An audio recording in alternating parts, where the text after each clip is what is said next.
সাবেক রাষ্ট্রপতি মোহাম্মদ আব্দুল হামিদের দেশত্যাগের ঘটনা তদন্তে ৩ সদস্য বিশিষ্ট উচ্চ পর্যায়ের একটি কমিটি গঠন করা হয়েছে। এই কমিটিকে আগামী ১৫ দিনের মধ্যে রিপোর্ট দিতে বলা হয়েছে। ১১ মে প্রেস উইংস থেকে পাঠানো এক বার্তায় এই তথ্য জানানো হয়েছে। উচ্চ পর্যায়ের এই কমিটির সভাপতি শিক্ষা মন্ত্রণালয়ের উপদেষ্টা অধ্যাপক সিআর আবরার।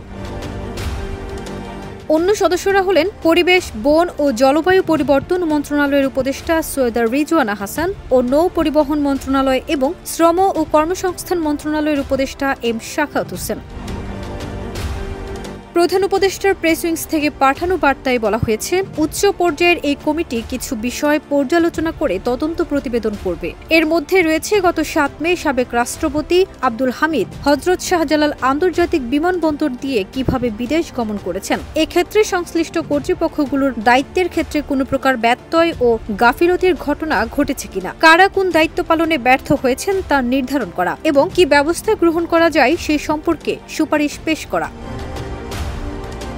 এসব কাজ সম্পাদনের লক্ষ্যে এই কমিটি প্রয়োজনীয় সব দলিলপত্র, যন্ত্রপাতি, সাক্ষ্য প্রমাণ চাইতেই পারবে এবং সংশ্লিষ্ট ব্যক্তিদের সাক্ষ্য গ্রহণ করতে পারবে। সেক্ষেত্রে সব সংস্থা কমিটি প্রদত্ত নির্দেশনাবলী পালন করবে এবং প্রয়োজনীয় সহায়তা প্রদান করতে বাধ্য থাকবে। স্বরাষ্ট্র মন্ত্রণালয়ের জননিরাপত্তা বিভাগ কমিটিকে সাচিবিক সহায়তা প্রদান করবে। গত ৭ মে রাত ৩টা ৫ মিনিটে থাই এয়ারওয়েজের একটি ফ্লাইটে ফ্যাসিস্ট আওয়ামী লীগ সরকারের রাষ্ট্রপতি আব্দুল হামিদ ব্যাংককের উদ্দেশ্যে দেশ ছাড়েন। জানা যায়, এই দিন রাত ১১টার দিকে হযরত শাহজালাল আন্তর্জাতিক বিমানবন্দরে যান আব্দুল হামিদ। সেখানে যাওয়ার পর ইমিগ্রেশনে প্রয়োজনীয় যাচাই বাছাই শেষে দেশ ছাড়ার সবুজ সংকেত পান তিনি।